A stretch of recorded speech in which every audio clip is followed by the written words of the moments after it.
We continue to look back at some of the great athletes and coaches in the BCSN era. Today, we look towards Toledo Christian, where Coach Tyler Boris reflects back at his time as a player and a coach for the boys basketball team. Greg Franke sat down and talked with him.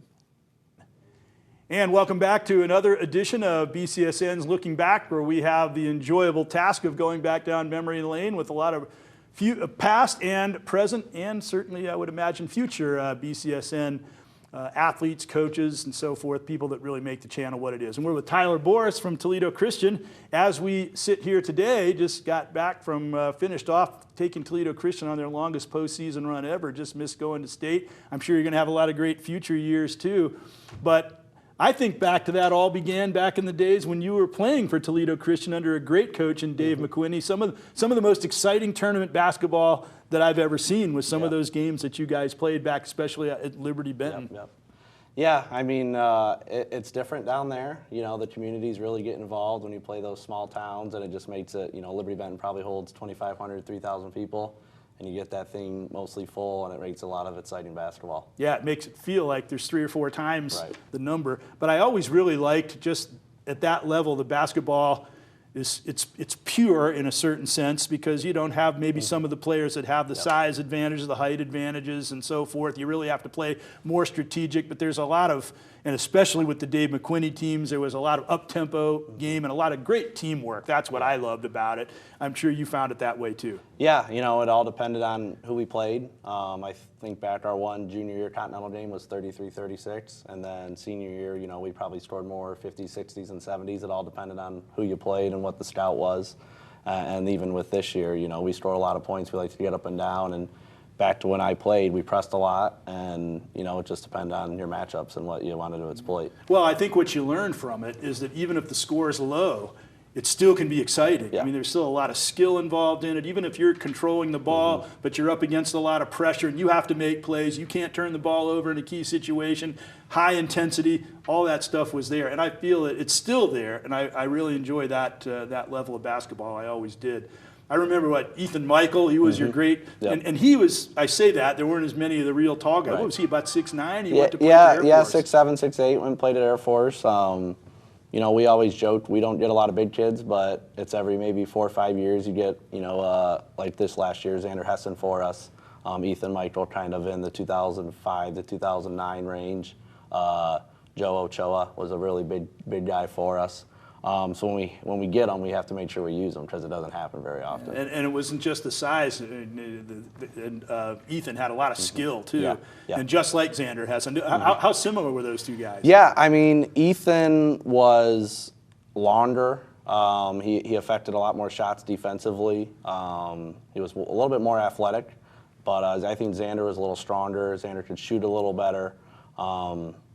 You know, more of inside-outside, where Ethan was more, you know, pure inside. I'm pretty sure Ethan was 3-time TAC Player of the Year. A phenomenal player, one of our only Division I basketball players that we had come out for the boys' side, that is. And Xander's certainly going to Ohio Northern. But Xander's certainly a great player, just as good as Ethan, you know. What was it like to play for Dave McQuinney? What were his real attributes that made him such a great coach? You know, certainly mental toughness. You know, you had to bring that, and defensively you had to be able to guard and take care of the basketball. You know, valuing possessions, which I think some people can get lost sight of this, you know, this day and age, just as the game does get moving so fast. But in the tournament time, you have to value possessions, because a lot of times it comes down to one shot or one possession here or there, and it could cost you the game. And then just focus, you know, locking in, practice games, and just playing your hardest. I mean, it's always moving the ball, defending, rebounding, and taking good shots. He was a great player and a great scorer in his own right, and then he took a lot of those things to when he was coaching, and I'm sure you've probably taken a lot of it even beyond. His son Cole was a fantastic player. Were his practices really intense? Oh yeah, absolutely. I mean, what you saw on the floor, it's the same in practice. You can't, because you can't really just, some people will say, well, it's only practice, right? But you can't just snap your fingers and generate that if you're not walking the walk before the big game. And repping whatever it is, you know, sets out, defensive, you know, pressing, all of that stuff. Like, You have to do that stuff. Otherwise, you're just going to be mediocre, and nothing about Dave was mediocre. So. Not at all. Did you ever think back in those days, did the idea ever flicker that you might like to coach someday? I don't know. Certainly then, no. When I was in college, I went and scouted for him a couple times. He played Berlin Highland, and that was about an hour south from where I went to college. And I would go scout for him. And then I actually student taught at Rossford, and he wanted me to be his JV coach. I've never coached a day in my life. It's not something you'd even thought about, really? No. I was 22 years old, started coaching JVs, learned on the fly, and 13 years later, I'm now the head coach. So what goes around comes Yeah. around. Now, how different was it working with Dave from the capacity of an assistant coach, basically, to playing for him?